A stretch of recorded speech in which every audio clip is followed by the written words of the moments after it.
السلام علیکم ورحمۃ اللہ وبرکاتہ۔ کیا حال ہے ناظرین؟ انشاءاللہ امید آپ سب خیریت سے ہوں گے۔ ناظرین، آج ہم جائز دنیا حاصل کرنے کا نبوی نسخہ آپ کو بتائیں گے، توجہ کریں۔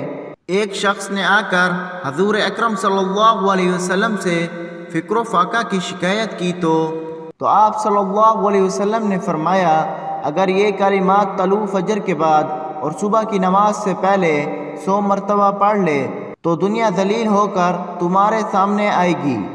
سبحان اللہ وبحمدہ، سبحان اللہ العظیم، استغفر اللہ۔ دوبارہ پڑھتے ہیں، توجہ کریں۔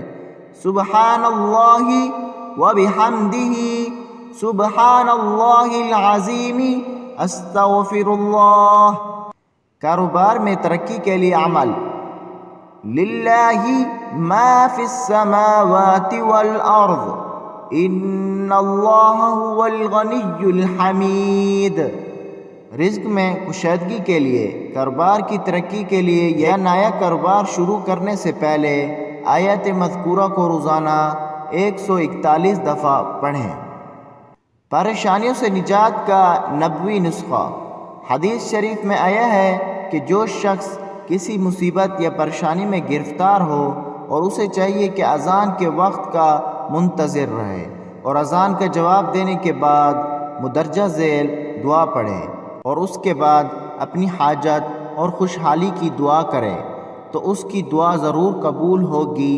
دعائے مبارکہ یہ ہے: اللہم رب هذه الدعوة الصادقة المستجاب لها دعوة الحق وكلمة التقوى أحيينا عليها وأمتنا عليها وابعثنا عليها واجعلنا من خير أهلها أحياء وأمواتا۔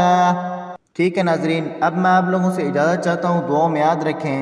انشاءاللہ ملتے ہیں نئے وظیفے کے ساتھ۔